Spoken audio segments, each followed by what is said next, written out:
We're in here, we in here from the break. In my own words, the podcast, yours truly, Stephen M. Smith, shouting out all the fans that have been calling in, been dropping comments in the live chat. You guys have been absolutely incredible. Keep vibing with us here on In My Own Words as we dive into the Alabama defense. Alabama defense, year 2 with Pete Golding. Can it bounce back? Can it be better? I think it can. I think Coach Golding is going to be probably, if not the hardest working person in the offseason to make sure that he does not have the same mistakes that he had in the previous season. And I'll say this. History is an interesting thing. History is a crazy thing. History has a tendency of repeating itself. And Alabama has been here before, believe it or not. Remember 2013 and 2014, Bama fans? Remember that? 2013, 2014 with Kirby Smart, and Alabama's defense was kind of rough, kind of terrible then. And Alabama's defensive backs couldn't catch a cold. They couldn't stop a nosebleed. Remember 2013 and 2014 when opposing teams would always say, you want to beat Alabama? Throw on them. They DBs can't guard. They can't defend. They can't stay in phase. They can't turn their head. They can't pick the ball, and I'll throw on them. At the very least, you're going to get a pass interference flag every time. It was pretty rough in those 2 years, 2013 and 2014, when Alabama defensive backs couldn't play the receivers, and Alabama couldn't get a pass rush with that defensive front. But remember what happened in 2015. Alabama made some changes. It took Eddie Jackson, moved him from corner to safety. It signed a very special, instinctive, intelligent defensive back in Minkah Fitzpatrick and had him at nickel. And it made a certain hire, brought in Mel Tucker from the National Football League to coach the defensive backs, the secondary. And y'all know what happened in 2015. A ginormous turnaround. No-fly zone was born in 2015. Alabama secondary, 19 picks. 6 of those returned for touchdowns. Eddie Jackson led the team with 6 interceptions that year. Alabama was sacking the quarterback. I think it had 52 sacks that season, just teeing off on guys. It made some changes. It made some adjustments. Guys were focused. Everybody had the right energy, the right attitude, and things got right in 2015. So we have seen this happen before. You look at Pete Golding and this Crimson Tide group on defense, it's got a chance to bounce back. It has a chance to have a year where it can go back to being that group that Crimson Tide fans, you guys have grown so used to seeing on the field. And with Dylan Moses coming back, that's a big deal. He's a big part of this leadership. Christian Barmore, the nastiness he shows, the physicality he shows, the energy he gives, that's huge on the defensive line. Having a Brian Ray back, having Patrick Surtain back, having Joshua McMillan back, the growth that Shane Lee and Christian Harris made a season ago. Even guys like Alakaho, and I believe that young man.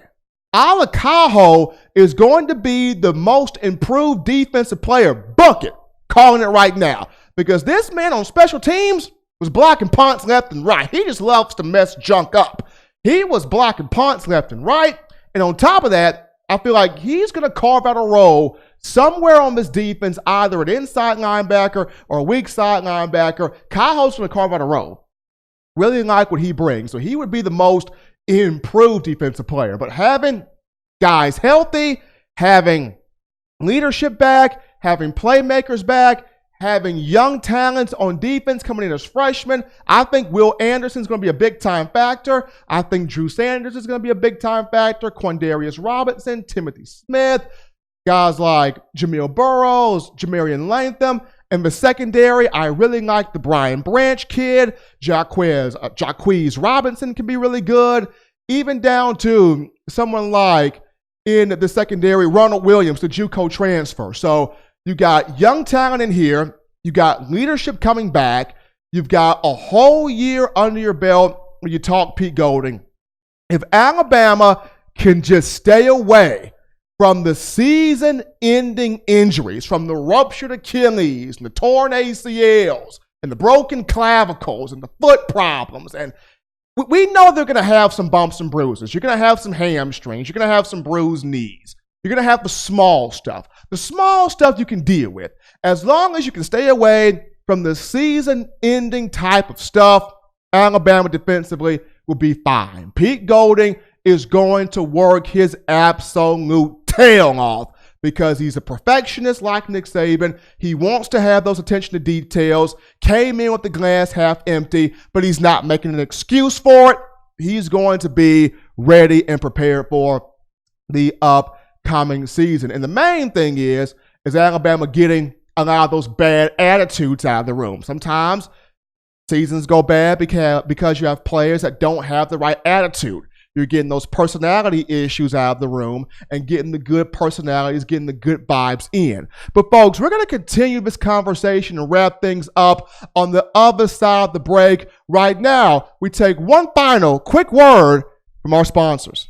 Touchdown Alabama Magazine is Alabama football's premier publication. A subscription to Touchdown Alabama Magazine is the perfect gift for any Alabama fan. For exclusive news and information, recruiting updates, a free annual print magazine, and more, go to touchdownalabama.com and click join. Only $5.95 per month or pay $49.95 for a full year subscription. That's a saving of almost $22. Make sure to subscribe before it's too late and get our new freshly printed end of the year magazine issue. Go to touchdownalabama.com today and roll Tide. Getting ready to put a pretty bow on this thing on In My Own Words, the podcast, on a Monday, hottest show in the streets.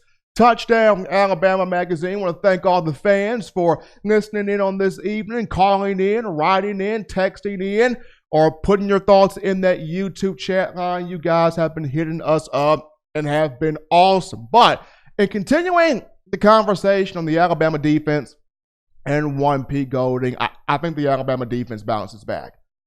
It's healthy, got leadership coming back, it's got talented freshmen coming in here that want to work, that want to be successful, that want to do good, that want to restore the Bama factor and the Bama standard. So, and then along with those things, I look at three things that have to happen here if Alabama wants to get back to being the dominant force on defense. Number one of those three things, Bama's got to get off the field on third down next season. Got to get back to getting off the field on third down, creating 3 and outs, getting in that quarterback's head, rushing the passer, creating those 3 and outs, getting that short field position, forcing guys to punt the ball away, just getting off the field on third down and getting rested on the sideline. That's one thing that the Tide has to do. Number 2 is returning to stopping the run. Along with that, being able to affect the quarterback. In terms of stopping the run, Alabama gave up over 100 yards rushing per game a season ago. That's not Alabama football. That's not Alabama defense. Alabama defense is the moment that running back gets that football, he just crapped his pants because he's getting hit by 300-pound defensive linemen and 200-plus-pound linebackers that are coming to take his head off. So getting back to stuffing the run and then getting back to creating pressure to the quarterback. And that's a huge reason why this battle at Jack Rush linebacker in discussing names like Christopher Allen, King Wakuda, Kevin Harris II, Will Anderson, Drew Sanders, Quandarius Robinson, Chris Braswell. This is why the race at Jack linebacker is so pivotal, so important. Because if Alabama can get back to having that guy lightning quick off the edge to put a quarterback in the dirt and having him pick grass out of his helmet for the longest of time or for the whole point of the game. If Alabama can get back to having that guy as a pass rusher, it makes life so much better on the secondary. It makes life so much better on your offense getting on the field because you know your defense has already created that type of momentum. So getting back to stuff in the run and getting back to affecting the quarterback. And then third, and most importantly for Alabama, that must happen this season, is creating game-changing turnovers. This has been a staple of Alabama, or this was a staple of Alabama in the Gene Stallings era. This was a staple of Alabama in the early years of Nick Saban, and it was a staple of Alabama from 2015 to 2017. Getting those soul-crushing, game-changing turnovers where the opposition just thinks we're about to move the ball on Alabama. The opposition just thinks we're closing in on making a big play. The opposition just thinks we're about to score a touchdown on Alabama, and all of a sudden, there's a player that steps up and creates a strip sack or creates an interception or gets a pick six or returns a fumble for a touchdown, and it just deflates. It just demoralizes the entire demeanor of the opponent. I remember going back to, case in point here, the Alabama-Tennessee game from the 2015 season. Tennessee came into Bryant-Denny Stadium, and it had Josh Dobbs at quarterback.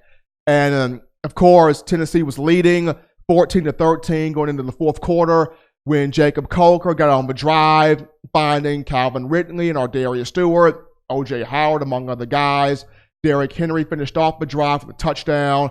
And, of course, we all know how the story ended. Of course, Ryan Anderson got the strip sack, and A'Shawn Robinson recovered. So getting back to getting those turnovers, soul-crushing turnovers, to demoralize the opposing team, returning to stuff in the run, getting that pressure to the quarterback, and just getting off the field on third down.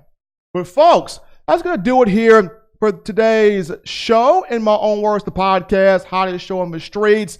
As always, folks, you know what to do. You download the Touchdown Alabama Magazine app. You can get this via the iPhone App Store if you're rocking Team Apple, Google Play Store if you just so happen to have the Android phone. If you're a podcast person, the podcast options as always, iTunes or Apple Podcasts, Google Play, Spotify, Stitcher, Overcast.fm, TuneIn Radio, or iHeartRadio. Get to those sites right now. If the good Lord sees fit, I will return on Wednesday, continuing more of the conversation of Crimson Tide football. But as always, I leave you with these three things. You know what they be. Wives, love your husbands. Husbands, please kiss your wives. Children, get that homework done. It's back to a school week. Get you 3 hearty meals a day, 3 hearty laughs a day. Until Wednesday, folks, it's your man, Stephen M. Smith. Peace. You've been listening to In My Own Words.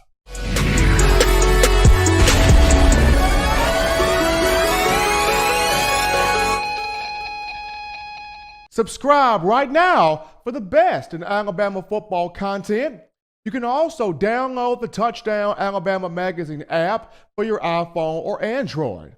Also, if you're looking for the best in Crimson Tide news, notes, and information, subscribe to touchdownalabama.com.